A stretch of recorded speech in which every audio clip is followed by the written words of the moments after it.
The Andorians slaughtered humans by the billions, until they opened the wrong cryopods. Arcadia, once a thriving human colony, lay in smoldering ruins. Corpses littered the cratered streets, buildings crumbled into debris, and smoke choked out the midday sun. An old man surveyed the devastation, his face tight with restrained anguish. "Those Andorian bastards hit us out of nowhere," he growled. "We never even met them before. But they sure as hell knew us, and they wanted us gone for good." Alarms screamed as the alien warships materialized in the sky, raining superheated plasma onto the colony. Men, women, and children ran for their lives as white-hot fire consumed their homes, but the Andorians were thorough in their grim work. Young Terry Holmes sprinted through the fiery hellscape, lungs seared by the smoke, sweat evaporating off his skin. He had one desperate chance, one last hope for survival: the cryo chambers. The colony's engineers built them for exactly this doomsday scenario. The pods could freeze a human, halting aging, slowing life signs to imperceptible levels. Only a madman would try them untested. An Andorian kill team dropped in Terry's path, their leader leveling an ionized plasma rifle at his heart. Mira, his name tag read. He squeezed the trigger, then hesitated, some strange flicker of doubt or pity in his dark eyes. Terry didn't stop to ponder why. He hurdled Mira and flattened his palms to activate the nearest cryopod, sealing himself within that icy coffin. Consciousness drained like water, but not before he heard Mira's voice through the chamber's speakers. The narrator's voice was heavy with sorrow as he continued the grim tale. But Arcadia was not the only world to suffer the Andorians' wrath. Over the next decade, they systematically hunted down and exterminated human colonies across the galaxy, one by one. The scene shifted, showing a montage of different human settlements, meeting the same cruel fate as Arcadia. Andorian warships filled the skies, raining down plasma fire and destruction. Their advanced technology and merciless tactics overwhelmed the human defenses. On the colony of New Eden, a squad of human soldiers made a desperate last stand.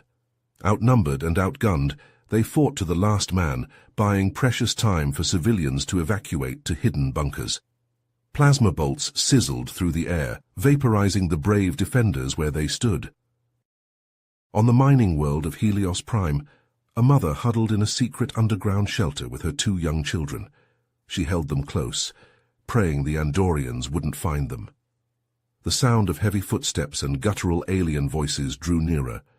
Tears streamed down her face as she whispered for her kids to stay quiet. "We tried to fight back," the narrator said, his voice now tinged with anger and frustration. "But we were hopelessly outmatched. The Andorians had technology we had never seen before, weapons that could vaporize a human with a single shot." An Andorian soldier aimed his plasma rifle at a fleeing man's back and pulled the trigger. The hapless victim vanished in a burst of superheated gas, leaving only a charred shadow on the wall. And they had something else too, a deep, seething hatred for our kind. They didn't just want to defeat us, they wanted to erase us from existence. The montage ended with an aerial shot of a once thriving human colony, now reduced to a barren, lifeless husk. The gleaming silver towers had collapsed, the lush green parks now nothing more than ashen craters. Not a single soul stirred in the desolation. In the end, only a handful of human colonies survived, hidden away in the most remote corners of the galaxy, the narrator concluded grimly. The rest were wiped out, their inhabitants slaughtered or enslaved. Humanity teetered on the brink of extinction, and the Andorians rejoiced in our demise. The narrator's voice was grim as the scene shifted back to Arcadia. Even as Terry Holmes slept in his icy coffin, the Andorians schemed. They knew their grisly work was unfinished. Inside an Andorian command center, Mira stood before a galaxy map, studying the blinking dots. Red indicated the scattered remnants of humanity, blue marked Arcadia. His commanding officer, a grizzled Andorian covered in battle scars, strode up beside him. "I witnessed the cryo chambers firsthand on Arcadia," the veteran said. "Every human is a threat, unpredictable, dangerous. Those chambers are their last refuge, Find them, destroy them, at any cost. Mira nodded, face an impassive mask. Plasma fire lit up derelict colonies as Andorian kill teams stormed the chambers. Helpless humans, still dazed from cryo-sleep, were cut down where they stood. A few managed to snatch up weapons and fire back, but their sluggish reactions were no match for the aliens' ruthless precision. Over scenes of one-sided slaughter, the narrator spoke heavily. Humanity's last hope faded with each cryopod destroyed. The Andorians were relentless, methodical. They would not stop until they had erased every trace of humans from the stars. The narrator's voice took on a note of mystery as the scene returned to Arcadia's ruins. But there was one chamber that the Andorians did not find, hidden deep beneath the colony's wreckage, and within that chamber, Terry Holmes slept on, oblivious to his species' fate. The interior of Terry's cryopod filled the view, frost obscuring the walls. His face was barely visible through the icy haze, features slack in frozen slumber. As years turned to decades and decades to centuries, Terry remained suspended in his glacial cocoon, the narrator continued. Outside, the galaxy moved on. The Andorians, drunk on victory, turned their sights to fresh conquests. They subjugated species after species, forging an empire that spanned the stars. A rapid montage played out, showcasing the brutal Andorian conquests. Their armies marched across alien worlds, plasma rifles flashing. Mighty warships darkened the skies, raining fire on cowering populations. The narrator spoke over the grim scenes. The Andorians ruled with an iron fist, crushing resistance with ruthless efficiency. The galaxy's other species quickly learned to fear and obey their new masters, lest they suffer the humans' gruesome fate. An alien marketplace materialized, a riot of strange sights, sounds, and smells. Dozens of species mingled and bartered, tall insectoids haggling with tentacled merchants, scaly reptilians browsing high-tech wares. But a palpable tension undercut the bustle. A squad of Andorian soldiers stomped into view, plasma rifles held at the ready. Stall owners averted their eyes, shrinking back as the troopers passed. Shoppers scurried out of their path like frightened mice. Even the mightiest aliens seemed to diminish in the Andorians' presence. It seemed the Andorians' dominion over the galaxy was absolute and eternal, the narrator observed heavily. They had risen to become the cosmos's undisputed overlords, and across 100 worlds, species who once stood proud and defiant now knelt in submission, trembling at their conquerors' feet. None dared even dream of challenging Andorian rule. The narrator's voice dropped to a whisper, but then something happened that no one could have predicted. On the ruined world of Arcadia, in the depths of the hidden cryo chamber, Terry Holmes began to stir. So inside the cryopod, Terry's eyelids fluttered. Frost cracked and flaked away as his muscles twitched, slowly waking from centuries of frozen slumber. A hiss of gas and a whir of machinery filled the chamber as the thawing process kicked into gear. With a gasp, Terry's eyes snapped open, his chest heaving as he sucked in lungfuls of stale air. He thrashed weakly against the pod's restraints, his mind foggy, his body racked by violent shivers. The cryopod's hatch opened with a pneumatic hiss. As Terry emerged from his centuries-long slumber, he found himself in a world he no longer recognized, the narrator said, voice stronger now. The once familiar corridors of the cryo facility were now dark and crumbling, choked with dust and debris. Terry stumbled from the pod on shaking legs, his vision swimming. He leaned heavily against the pod's frame, waiting for feeling to return to his extremities. His gaze traveled the chamber, taking in the decaying walls, the flickering lights, the thick layers of grime coating every surface. Memories crashed over Terry in a dizzying wave. The Andorian attack, the desperate flight to the cryo chambers, Mira's cold eyes as he raised his weapon. Terry squeezed his eyes shut, bile rising in his throat. He staggered through the ruins of the facility, each step more sure than the last as his body remembered how to move. Fallen girders and chunks of concrete littered the corridors. Shattered screens hung limply from the walls, dead and dark. Terry's heart hammered as he climbed the final staircase and emerged onto Arcadia's surface. He raised a hand to shield his eyes from the harsh glare, his breath catching in his throat. Arcadia lay in ruins. The soaring towers had toppled, leaving only jagged stumps. The lush parks were now plains of ash and rubble. Smoke stained the sky a sickly grey, casting an oppressive pall over the devastation. For Terry, no time had passed, the narrator intoned. For him, the attack on Arcadia was only yesterday. But as he looked out over the ruins of his world, he began to realize the true scope of what had happened. Terry sank to his knees, his chest tight with grief and horror.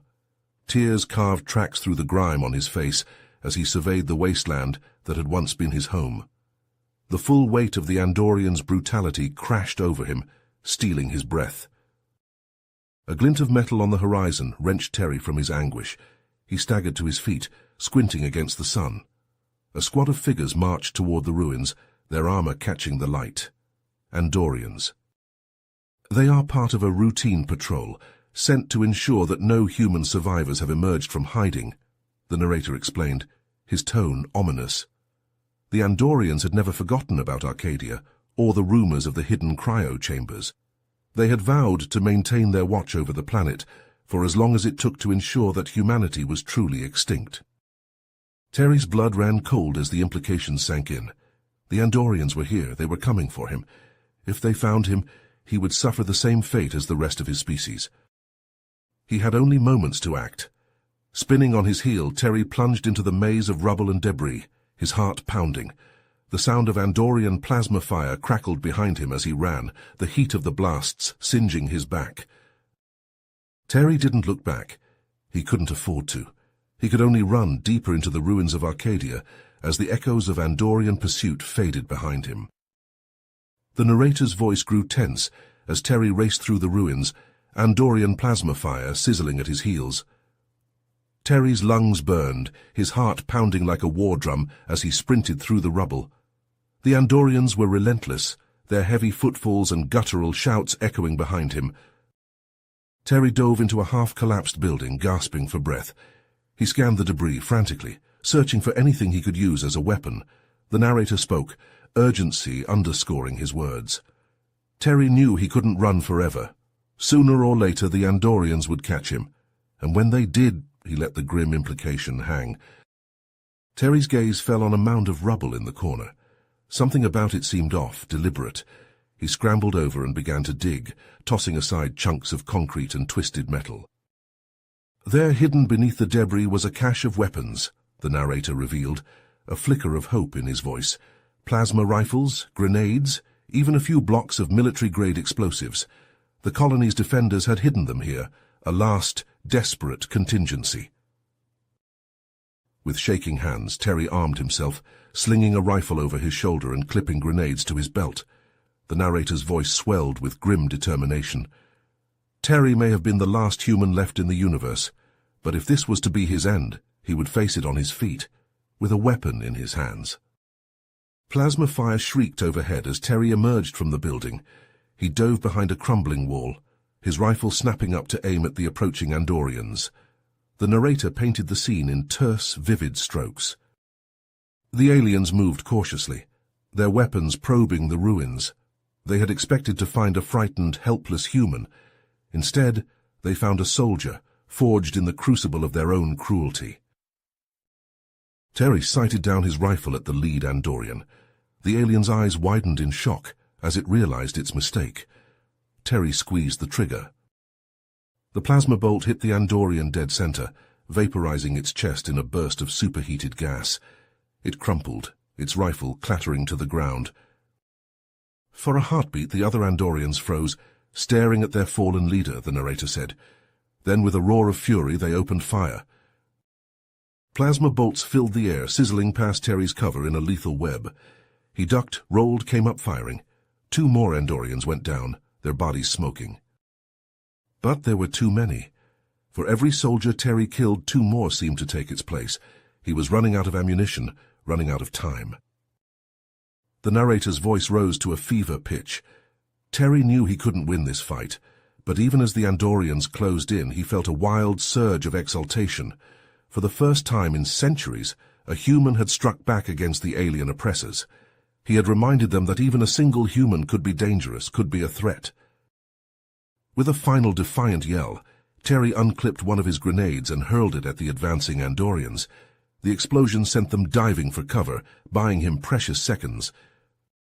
Terry turned and sprinted into the ruins, leaving the smoke and screams behind him.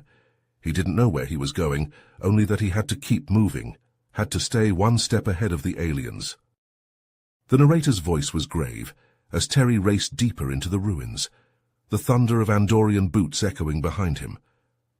Terry's lungs burned, his heart hammering against his ribs as he ran. The ruins seemed to close in around him, a labyrinth of shattered concrete and twisted metal.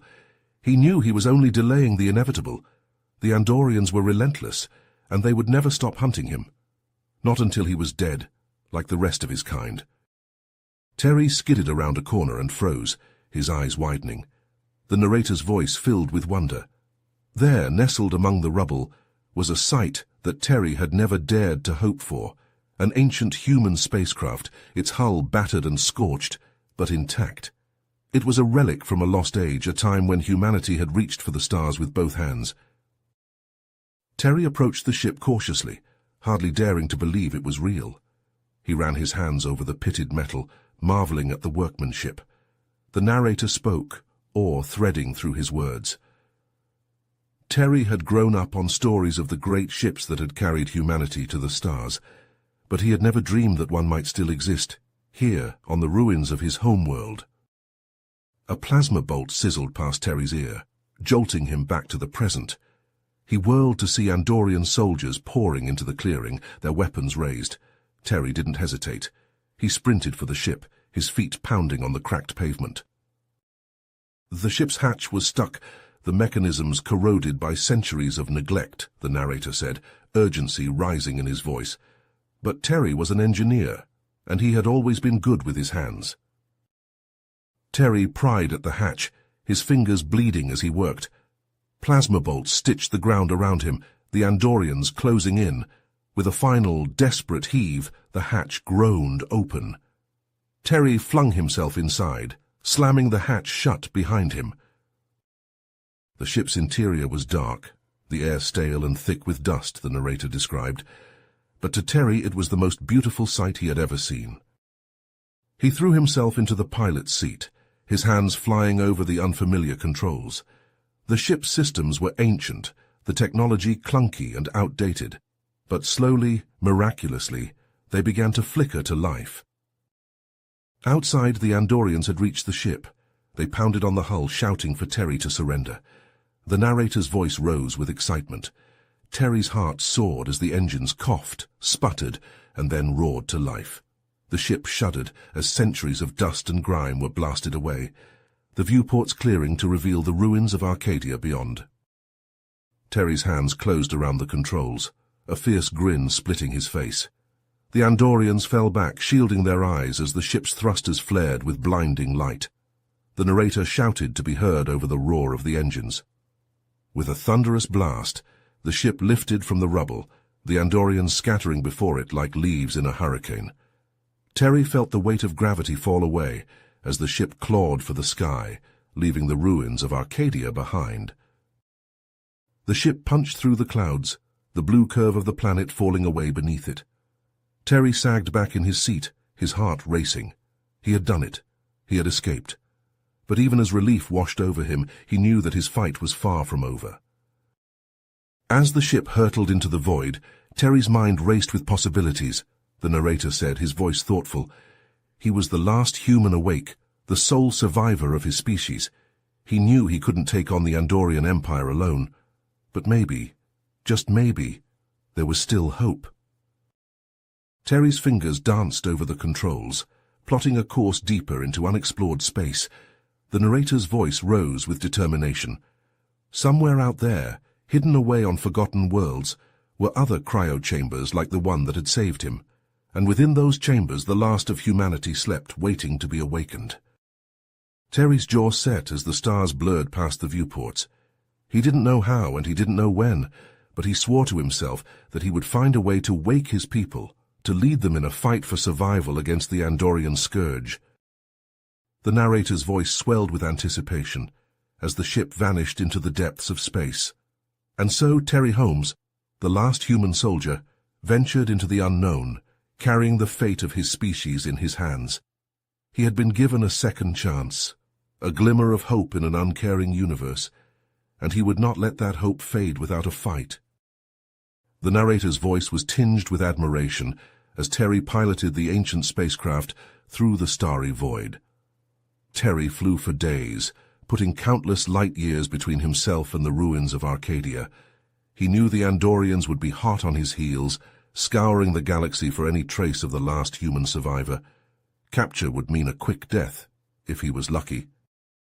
As the ship hurtled through hyperspace, Terry hunched over the control console, his fingers flying across the archaic displays. The narrator spoke, a note of curiosity in his voice. Terry combed through the ship's databases, seeking anything that could aid him in his desperate quest. Star charts, colony registries, fleet deployments. He devoured them all, searching for some shred of hope. A holodisplay flickered to life, bathing Terry's face in ghostly light. The narrator's voice rose with revelation. There, buried in the ship's deepest archives, Terry found a miracle, a star map, ancient and fragmentary, marked with the locations of a dozen hidden cryo facilities, scattered across the vast expanse of the galaxy. Terry's heart raced as he plugged in the coordinates of the nearest facility. The narrator's voice thrummed with renewed purpose. With a destination locked in, Terry gunned the engines, hope kindling in his chest for the first time in centuries. If he could reach those cryopods, if there were still humans sleeping within them. The ship shuddered as it dropped out of hyperspace, starlight flooding the viewports.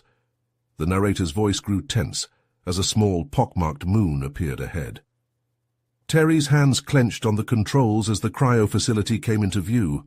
Had the Andorians already found this place? Had he come all this way only to find cold corpses and shattered pods? But as the ship swooped low over the lunar surface, Terry's fears melted into astonishment.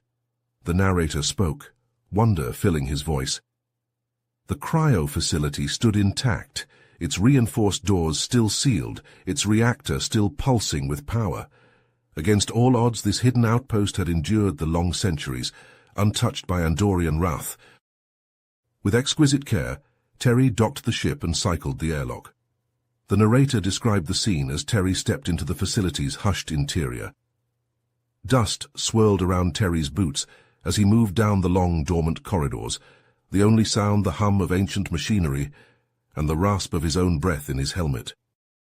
Terry rushed to the control console, his hands shaking as he initiated the revival sequence.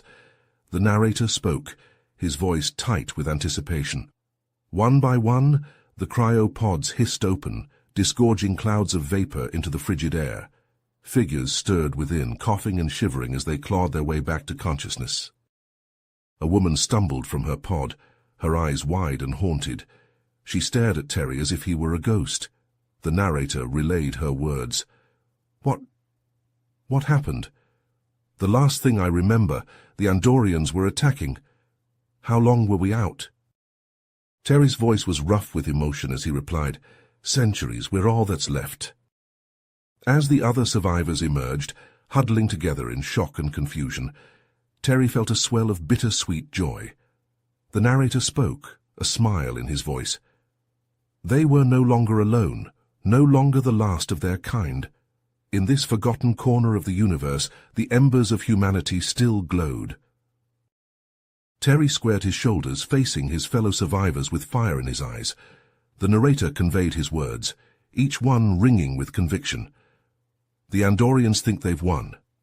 They think they've wiped us out. But we're still here. We're still fighting. And we're going to take back our worlds and make those alien bastards pay for what they've done. Slowly, hesitantly, the other humans nodded. A murmur of agreement ran through the group, a flicker of defiant hope. The narrator's voice swelled with pride and determination. And in that moment, the true resistance began. A ragtag band of survivors, the last of the human race, United by an unbreakable will and a shared thirst for justice, the Andorians had ruled the galaxy unchallenged for centuries. But now, at long last, humanity would rise from the ashes of its defeat and bring the fight to the oppressor's doorstep. Terry's words hung heavy in the air as the newly awakened survivors gathered around him, their eyes wide with a mix of fear and determination. The narrator's voice was tight with urgency as he described the scene. "We have to move fast," Terry said, his gaze sweeping over the assembled humans. "The Andorians will be tracking the energy signatures from the cryo chambers. They'll be here soon, and we need to be long gone by then." He quickly laid out the grim reality of the galaxy under Andorian rule, the subjugation, the oppression, the relentless hunt for any remaining humans. The survivors listened in grim silence, the weight of their situation sinking in. But as the narrator noted, there was a steely resolve in their eyes, a fire that refused to be extinguished. "These were no ordinary humans," he said, a hint of pride in his voice. "They were survivors, each and every one of them. They had endured the unimaginable, and they were ready to fight for their freedom." Together, the group huddled around a flickering holographic display, formulating a daring plan. Terry traced his finger over the star map, marking the locations of other cryo facilities. "We split up," he said, his voice steady with conviction. "My group will take the ship I arrived in. The rest of you find whatever vessels you can in this facility, shuttles, transports, anything that can fly." He tapped a point on the map, a small, unremarkable star system. "We'll meet here at these coordinates. From there we'll gather our forces and strike back against the Andorians." There were nods of agreement, grim smiles of anticipation. The humans divided into teams, each one tasked with a different cryo facility. As they prepared to depart, Terry pulled aside a young man named Jason, his eyes intense. "Jason, you're in charge of the Delta facility. We're counting on you. Find as many of our people as you can and bring them to the rendezvous." He clasped Jason's hand, his grip firm. "Together we can end this nightmare once and for all."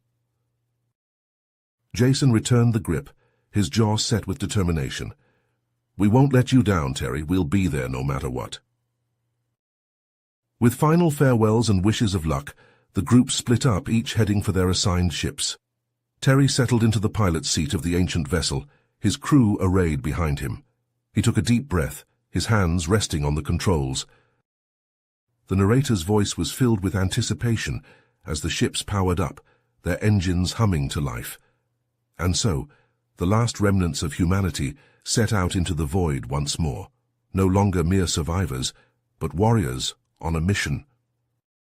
The Andorians had ruled the galaxy for centuries, crushing all who opposed them. But now they would face a force they had never encountered before, the indomitable spirit of a species pushed to the brink, fighting for its very existence. This was only the beginning, the first spark of a rebellion that would soon blaze across the stars. Humanity was awake once more, and they would not rest until they were free. The ships blasted off, streaking into the void, their ion trails fading against the endless black. The hushed cryo chamber fell away behind them, a silent monument to a lost age. Ahead lay only uncertainty and danger, but also the glimmer of hope, the chance for a new beginning. The narrator's voice swelled with pride as he recounted the humans' daring offensive. The Andorian strongholds, once thought unassailable, crumbled under the furious onslaught of the human fleet. The aliens scrambled to mount a defense, but they were caught flat-footed. Their complacency turned to ashes in their mouths. The scene cut to the chaos of the space battle, human and Andorian ships weaving a deadly tapestry against the stars. Plasma bolts and missiles crisscrossed the void, each one carrying the promise of destruction. At the vanguard of the human fleet flew Terry's ship, its pitted hull a testament to the battles it had endured. The ancient vessel shuddered as it traded blows with the sleek Andorian warships, its outdated shields straining to hold back the onslaught. The Andorian ships were faster, more maneuverable, the narrator admitted. Their weapons cut through the human defenses like a scythe through wheat. But the humans had something the Andorians did not, a fierce, unyielding determination born of centuries of oppression. Inside Terry's ship, alarms shrieked and sparks showered from overloaded consoles. The deck bucked beneath the crew's feet as another Andorian salvo hammered the hull. "Hull breach on decks 4 through 7, a crewman shouted over the din. "Shields down to 13%. Terry gripped the arms of his chair, his knuckles white. He watched as a human frigate, its hull ablaze, spiraled past his view screen and vanished in a blinding flash of light. But Terry shook his head. "No, we hold the line. We give our people the time they need." He turned to his crew, his eyes hard with resolve. "Evacuate all non-essential personnel. Get them to the escape pods." As his crew hurried to obey, Terry turned back to the view screen, his gaze fixed on the seething heart of the Andorian fleet. The enemy flagship hung there, a looming monster of metal and hate. "What are you doing?" his first mate asked, fear creeping into his voice. Terry's reply was calm, almost serene. "What I have to." With a swift motion, he wrenched the control yoke, sending his battered ship hurtling toward the Andorian flagship. The enemy vessel swelled in the view screen, its gun ports flaring as it tried to swat this impertinent gnat. But Terry didn't flinch. He urged his ship onward, even as its hull started to come apart, even as the console before him exploded in a shower of sparks and shrapnel. The narrator's voice was thick with emotion. In that moment, as Terry guided his dying ship toward the heart of the enemy, he wasn't just a man. He was an avatar of humanity's rage, their grief, their indomitable will to survive. The ancient ship, trailing fire and debris, rammed the Andorian flagship with the force of a falling star. For a heartbeat, the two vessels seemed to embrace, locked together in a perverse display of intimacy. Then, with a blinding flash that seared the eyes of every watching soul, they vanished in a maelstrom of light and fury. The shockwave slammed into the surrounding ships, sending them tumbling end over end. In the stunned silence that followed, the narrator spoke, his words heavy with sorrow. It was a sacrifice that would echo through the ages. Terry Holmes, the man who had awoken humanity from its long slumber, was gone. But his legacy, his indomitable spirit, would live on. As the Andorian ships reeled, their formations shattered, the human fleet pressed their advantage. Plasma fire rained down on the disoriented aliens, the human vessels weaving through the wreckage like avenging angels. One by one, the Andorian ships fell, their hulls breached, their crews consumed by the pitiless void. The once mighty armada, the scourge of the galaxy, was reduced to a field of shattered metal and frozen corpses. The narrator let out a shuddering breath. It was a victory that had cost the humans dearly. Friends, brothers, lovers. So many had given their lives so that others might live free. And yet, even as they mourned, the survivors knew that their struggle was far from over. The scene shifted to the bridge of a human ship, where Jason stood, his uniform stained with sweat and blood. He stared out at the stars, his eyes haunted by the ghosts of those he had lost. But as he turned to his crew, a new fire kindled in his gaze. "We've struck a blow today that the Andorians won't soon forget, but they'll be back, and we'll be ready." His words rang through the ship, a promise and a challenge. "We are humanity, and we will never again submit. We will fight, and we will win, no matter the cost." The crew met his gaze, their expressions mirroring his own determination. They had awoken from their long nightmare, had tasted the first sweet drops of freedom. And they would never stop fighting until the galaxy was theirs once more. You have reached the end of the story. If you enjoyed this story and want to support us, please leave a like and subscribe to our channel, and for every comment that says 88, I will heart every single one of them. Thank you for